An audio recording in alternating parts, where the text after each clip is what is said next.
Yeah, I can hear you. Okay. It may be our connection on this end. Jody, can you check and see what Wi-Fi network you're on? Hopefully you're on 5G. It's the faster one. Okay. Okay.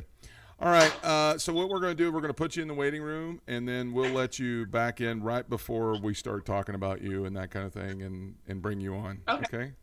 I'm excited. It's going to be good.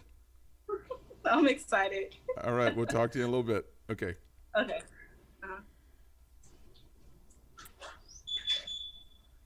All right. Music and sound off. Oh, is that it? In the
And happy Friday, everybody. Good to have you with us at the Cabin Fever Podcast. It's Brent Bailey, and hopefully you're having a good day where you are. It is the 4th of June, 5th of June. My goodness, this year is flying by so fast. 6 months into it. I feel like 2 months of it just kind of went like that. Like I took a nap, I woke up, and here we are. It's June the 5th. And I got a great show planned for you today. We have got former Team USA track phenom Alexis Love with us today. She's going to come on in just a few minutes and talk. We've been looking at everything going on in the country right now, and we just want to encourage everybody to please be safe. Use good judgment in this. Those of you who are members of the black community, understand that your friends here at the Cabin Fever Podcast, we are behind you. We are voicing our concerns and our voice for change with you. I did the entire show. In fact, we actually did an hour-long show on Wednesday. And if you haven't had a chance to see it, I would encourage you to go back and watch it. We had Dr. Joseph Ripley of the Body of Christ International Church in Atlanta, Georgia, come on and really give us a good education about some things and to help us to move forward from here. I was talking to my friend Josh Huffman today, who's a pastor of New Life Church in Huntington, West Virginia, and we were talking about, how did Jesus act when Jesus was upset? Because there's a lot of folks saying, oh, man, we should just be praying, we should just be doing this, and, you just pray, and I hear a lot of other folks saying, that, prayer sometimes isn't enough, and I come from a Word of Faith background. That's so true that there is so much that faith without works is dead, and that you do need to add to your faith works, and you do need to show what you believe. And so that's what Josh and I were kind of discussing this morning, and he actually posed a great question. He said, what did Jesus do when he was so upset? When Jesus got upset, what was his response? And here are some things to think about. John 11:35, Jesus showed emotion. What is that? That is when he stood at the tomb of Lazarus and he actually said, or he actually wept. So it's okay to show emotion. During these times, you should be showing emotion. If you're not, I wonder if you even have a pulse. Jesus showed emotion. Then Jesus also showed compassion. We're not here to preach today, but you can go to Matthew chapter 14, verse 14, and you can see that he showed compassion on those who were hungry, those who were sick, and you can look at that on your own time, but Jesus did show compassion. He also did show anger. Mark chapter 3, verse number 5, he looked at them in anger, and he said, fine, bring your son here. And so it's okay to be angry during these times. But then he also, in Luke chapter 9, verse 41, he did vent frustration. And you can go and read about that time. But here's the key, and this is what Josh was saying that was so powerful to me. He said, in each and every one of these situations, he responded to the emotion by prayer and by ministering, by healing, by building and restoring and loving people for the kingdom of God. Even when he was hanging on the cross, he chose to forgive. And so here's the thing. There is only one thing that will never fail. Folks, people are going to fail you. Human beings are going to fail you. Laws are going to fail you. Rulers are going to fail you. There's only one thing that doesn't fail. Only one. And it's the only place in the whole Bible where it says that. Only one thing does not fail, and that is the love of God. And so with all these outpouring of emotion and all this outpouring of support for certain things and all the anger that is rightly justified, understand this. The love of God is the only thing that's going to change anything. So be encouraged. We're with you. We believe in you. We're going to stand with you through this entire thing. Those of you who are members of the Caucasians, us white folks, listen, you need to lend a sympathetic ear and learn and listen and understand that life is not what you think it is for everybody. There are people out there that are facing things that are not the same as the way you've been brought up in. And so just understand that. You need to learn, have discussions, ask how you can help, and then go out and help. Go and do something for those folks that need your help. and that goes across the board anyway, towards everybody. So here in the studio with me, I got Jody and Luke, who are always here with me. And guys, just want to say, first of all, welcome. Good to have you back with us. Hello. It's good to. I'm sitting here looking at them across. One day we're going to have a secondary camera over here so that you can see them as well. Just real quick, guys, your thoughts over the last few days? Go ahead. Thoughts on what? On everything. On everything. On everything. I know for me, my heart's broken. I mean, for where we've gone in society, and we've allowed ourselves to become so complacent in the way we think, in the way we treat other people, and it breaks my heart. Really breaks my heart. And I've been praying so much for the Black community and for everybody and leadership. Yeah. Praying for protection and praying for people to just experience a revelation of God. Yeah, so good. Luke? I don't know. As I pray, I get the scripture, judgment starts with the house of the Lord.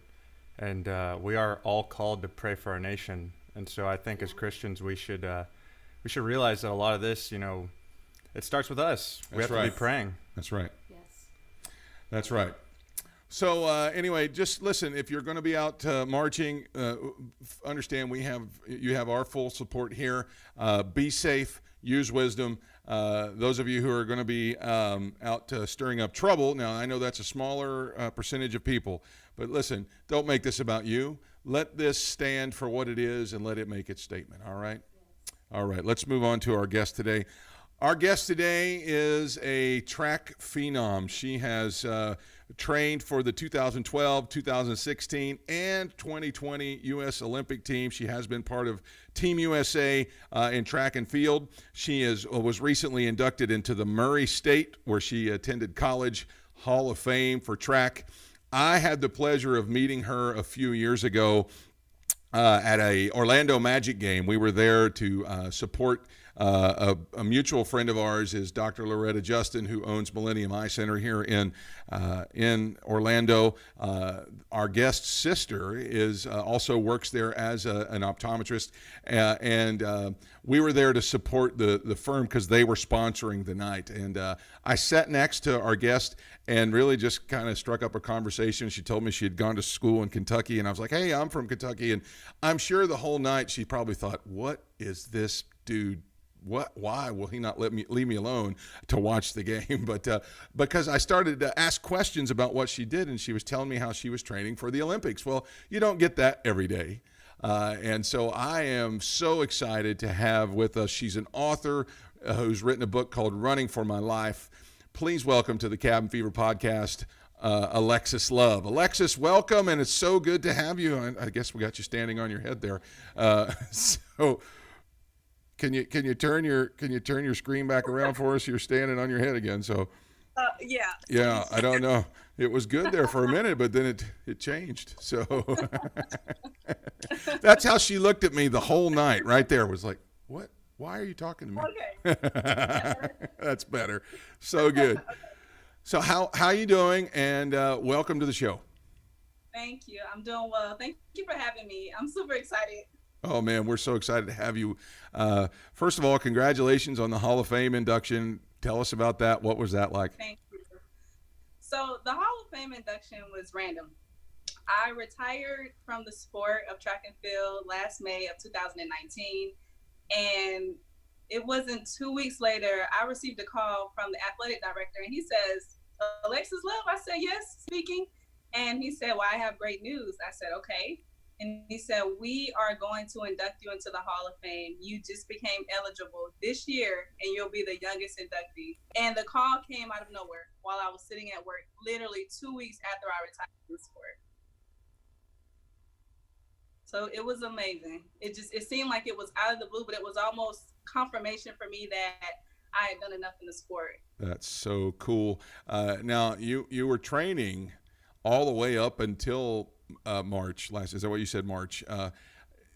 you led. We're getting ahead of ourselves because I know I want to talk about the Olympic team and the trials and everything. But your story starts way before then. You were born here in Florida, and you kind of started to face some adversity, and you got into track. And in your bio and in your book, you said that saved your life. Tell us what was going on then. Yes, absolutely. So I was born and raised in Palmetto, Florida, and I was raised by my grandmother. She took me in at the age of 4 because my mom had struggles as a young mom. And so my grandmother, essentially, she adopted me into her home. And around the age of 12, because I had encountered so many struggles in my upbringing and dealt with different things, I joined the track team. I didn't know what I was doing, didn't know what I was getting myself into, but I said, I wanted to be a part of a team. And I went out there and I made the team. Now, when I got to high school, everyone was saying, well, I don't know if you're going to make it because you have exercise-induced asthma. And so for me, I was determined to run regardless. I went to some of the best cardiologists in Tampa, Florida, and no one signed off for me to run. They did not clear me, but I said, this is something that is my own. I love it. I feel like I belong here, and I'm going to continue going on. And so that's why when before I start every race, I always pray. I said, because this could be my last race. And so when I started to wait a second. You were not cleared to run medically when you first started, and it was because of a heart condition. Is that what you just said? Yes. At first, they thought I had a hole in my heart, and so they ran tests. They did different EKGs, and then we took a stress test. They couldn't find anything, but they just knew that something was wrong. So they said, okay, she has asthma. We'll give her an inhaler. Yeah. And you weren't medically cleared, and you start running, and evidently you were really good at it. So you started winning races. Yes, absolutely. And by the time I was in high school, everyone knew of Alexis Love. They labeled me as Manatee County's top sprinter. Wow. I was the only one to go to the state final at my high school during that time in 2008. And by the time I was a senior in high school, people were reaching out to my grandmother. I literally had a shoebox full of letters, offer letters from Florida State, Ole Miss. I mean, just every school that you can think of, Notre Dame. And I said, you know what? I'm going to go to Kentucky. I'm going to sign to Murray State University because at the time, they were the ones offering me a full ride scholarship. And I never seen mountains before. I never seen snow, right? Because I'm a Florida girl. And so I signed to Murray State. And that's kind of where everything it just got better for me. But even my freshman year, I get to college and I was not cleared either. So I sat out for a year. Oh, my goodness. I mean, yeah. Now, see, was not familiar with that part of your story. This is Alexis Love. She is a former part of Team USA track. She's been a professional athlete for the last 6 years, or probably longer than that. I think I read that on your bio. Those 6 years yeah, that's right. and you're facing so much adversity. Your body's not cooperating to do what you love to do. And I think we have some footage of you running. Y'all don't understand what we're talking about here. We're not just talking about, oh, she's fast on track and field day in 5th grade. We're talking world-class sprinting here. And Alexis is there in Kentucky, which if y'all don't know where Murray State is it is not in a big city at all. She's going to the countryside out into the middle of nowhere. And you're going on a full ride, which is, I mean, just if you stopped with this story right there, it's outstanding. So how did your college career end up going after you finally get cleared and you start running? Sure. So after my first year, of course, I gained the freshman 15. And my sophomore year, I felt like I was behind. And so when I spoke to the coach, I said, Coach, he asked for my goals. And I told him, I said, my goal is I want people to know Alexis Love. When I step foot on the track, I want them to know me, especially coming from a small town. Palmetto is small in Florida. And so for me to go from that and then to attend Murray State on National Signing Day, everyone was saying, what in the world? Why Murray State? And so my sophomore year, I said, you know what? I have to make a name for myself. I trained hard. I was taking 17 hours as far as my classes go. And sometimes it was just my coach and I out there on the track, just the two of us. And it was in rain, sleet, and snow. It didn't matter. And so when things really started to turn around for me were my junior year. It was 2012. And I was just running and running. And when I say track saved my life, as a little girl, I experienced things, childhood traumas, things that people are saying you're not supposed to make it out. Statistics say that if you have this number of adverse childhood experiences, whether it's any type of child abuse, sexual abuse, depression, suicidal thoughts, the statistics say that you are going to be on some type of drug. You will not make it out. You may be incarcerated and things like that. And so when I say track saved my life, it did, because with everything that I felt on the You're okay. You're still there. Okay. So everything I felt on the inside, I would take that out on the track. And so while people were saying she's an amazing athlete, I was thinking they have no idea what I have going on the inside. But I never let that stop me. I didn't have that victim mentality. And so that's what I mean. Track saved my life. There were days where I'm like, why am I going through this? Why does it have to be me? And that's how my book came about as well. I've been journaling since I was 8 years old. It's my diary. I bought an old raggedy diary from the dollar store, and it was my lifeline. It was my lifeline. And so 2012, I was putting work in on the track. I was Pepsi Athlete of the Week, OVC, Ohio Valley Conference Athlete of the Year. I broke records that were 20 years old, and then I came back and broke my own records. And that hadn't been done in 20 years at the university. Yes. And so at a conference track meet, I actually qualified for the Olympic trials. And I can still remember that moment. I bet. I don't care what anyone says. Even as a professional athlete, you still get nervous. You still get the bubble bags. I hope so. And so I stepped on the track and I ran the 100 meter and I ran the 200 meter. And when I passed the finish line, I ran across and everyone's like, Alexis Love just ran the A standard for the U.S. Olympic trials. I'm like, no, because I was just very humble and I couldn't believe it. Were you trying for it though? I mean, I mean, was this something you just thought, I'm going to try it, or were you really going in there with the focus of I'm going to get this done? I just wanted to win my race. I wasn't thinking about the Olympics or the Olympic trials. And so when I ran the A standard, and the A standard is basically when you run the A standard, no one can take your lane. You are locked in. Wow. You are locked in. No one can push you out of that spot. So you're guaranteed to go to the Olympic trials. And so then 15 minutes later, I did the same thing in the 200 meter. And I also broke the stadium record. And it was a week had gone by, and I told my coach, I said, is this real? He said, yes. I said, send me the paperwork, because I still could not believe it. I returned back to the university. I was attending classes, going to study hall, still going to practice. And they're like, Alexis, this is real. And at that moment, I still did not understand how much of a huge, just impact that was, because I was one of 7 college athletes to go to the 2012 U.S. Olympic trials and to run against all the other professional athletes at the time. So I was only 20 years old and a junior in college when I ran my first Olympic trials. Oh my goodness. So, all right. So let's talk about that for just now. You get to the Olympic trials, you're 20 years old and you're ready to, you got to just be blown away, because you're getting in the blocks against the biggest of the big. I mean, the biggest names that are out there. Were you struck a little bit that day? Like, yeah, I mean, I know this person, I know that person, I'll try and run like them, or did you have that kind of feeling that day, or tell us about that? Yeah. Yes, of course. So from the time I got on the plane, which I thought was crazy, I went from being on a university bus to now flying on a plane with my coaches to go to the U.S. Olympic trials. And I always had this thing. I told my coach, I said, Coach, I do not want to know who's in my heat, and that's my race. I said, I don't want to know who I'm running against. Just tell me what time to be there and I'll show up. I just always had this thing. And I knew, especially going into the U.S. Olympic trials, people like Allison Felix and Sonia Richards-Ross, the people that I look up to and the people that I watch on TV are in my lane and in my heat. And I'm like, wow, I am about to run against them.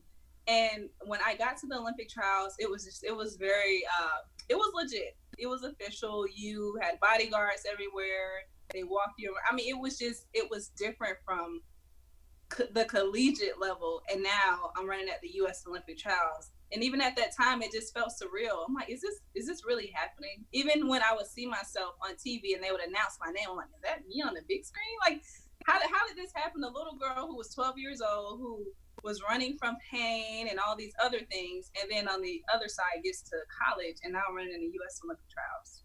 I was just having fun with track. Yeah. So Trying to find my place in the row. let me ask you this though. Now, because I've talked to other elite athletes. A few weeks ago, we had Daryl Strawberry on. We had a couple other elite athletes where we've talked to them and just said in the moment, were you overwhelmed like mentally?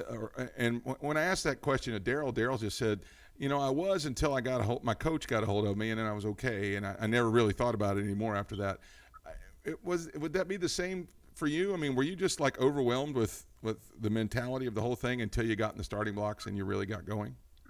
Yes. Oh, absolutely. And I was the athlete where I liked my space. And so when I told my coach how I felt, he could see it on my face. I'm like, Coach, this is a lot. So what we did, we went to the track every day, and we had our special hiding spot. So he would say, hey, that looks like a good place over there in the grass. Let's go stand by that fence and warm up, just to get away from the media, because now you go from I'm a college athlete to I'm a college athlete, and now there's cameras everywhere. So it's like 10 times as hard to focus, and it was overwhelming, because now I have massage therapists and chiropractors, and oh my goodness, it was so much. And then I get back to my hotel room, and I have over 300 text messages and over 100 missed calls from people wanting to tell me good luck and things like that. And so I was like, it can be very overwhelming. All and right. You have to be in the right mental space. Okay, so that brings us to this question: What did you do to get yourself prepared for that? I know you're the physical training side of it speaks for itself. I mean, anybody that knows an elite athlete knows that they're spending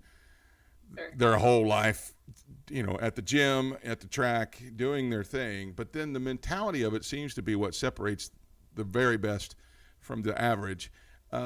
What were you doing to keep yourself mentally prepared to be in that space? Sure. So for me, I have a routine. I pray a lot and I meditate. And sometimes for me, that's just sitting still in my hotel room, reading a book, literally doing something that has nothing to do with track and field, just separating the two. And then I would watch Law and Order. That used to be my favorite TV show. Law and Order. Everybody got that? Everybody watch Law and Order. That's the secret of the greats. Right. So I watched Law and Order, and then I would go see a movie. And for dinner time, I would always go to Olive Garden and order Alfredo. It was a thing for me. So what I'm hearing you say is you allowed yourself to have some downtime away from everything. So, oh yeah, so that your mind could process. Absolutely. All right. Yeah, it has to be that way. All right. So you get all the way up until this 2019. You're preparing. I know I saw video of you in Louisville for a while, and now you're in Houston. You were training. You were getting ready, and then you felt like the Lord was telling you that it's time to retire. Where did the switch come in? Right. And let me just say this: I've moved 13 times total for track and field. Yes, 13 times, and this is special to me because this is my first time actually sharing this part of my retirement. So wow. I was training. Well, we're honored. We're honored to be the first place that you're doing this at.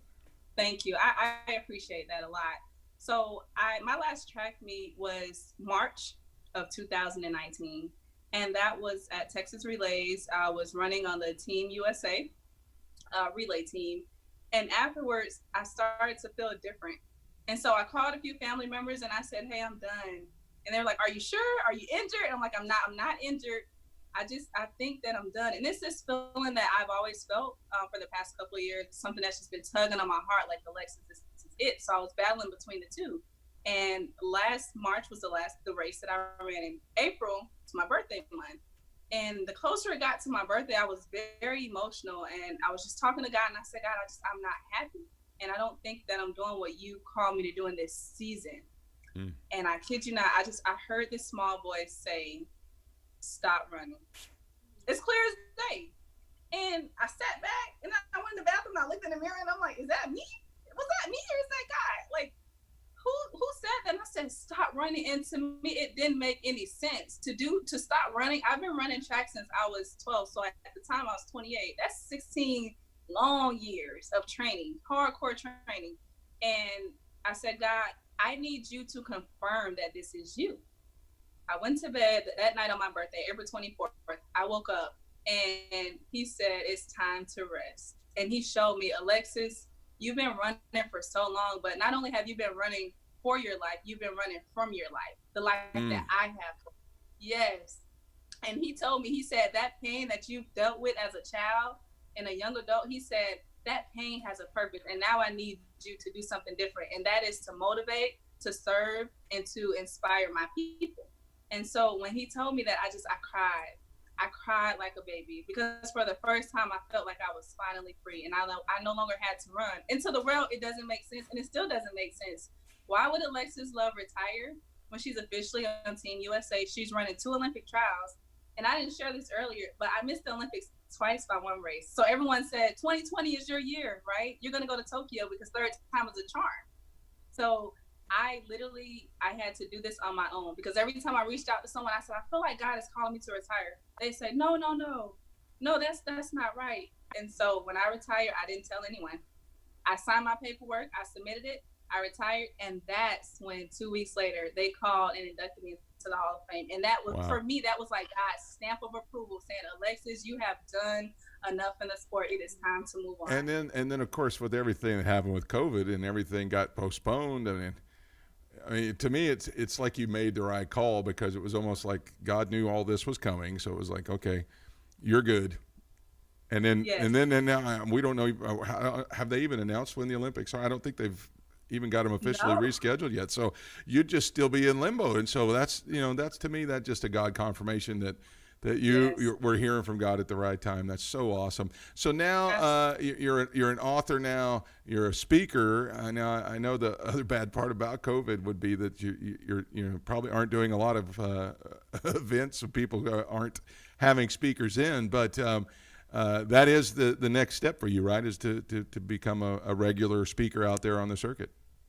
Yes, absolutely. So my dream has always been to travel the world, internationally and nationally, and to spread God's love, his gospel, and to be a speaker, to encourage people. And now I do that, on a local level and on a national level. I do travel from state to state. I speak at schools, organizations, associations, because I know now that my story is not about me, and it's more to me than just track. So when I tell people of my track career, I say I'm more than an athlete. I am an author. I am a speaker, and I do believe that I was called to do something that's out of this world, that's bigger than the Olympics. So good. This is Alexis Love. She is a Murray State.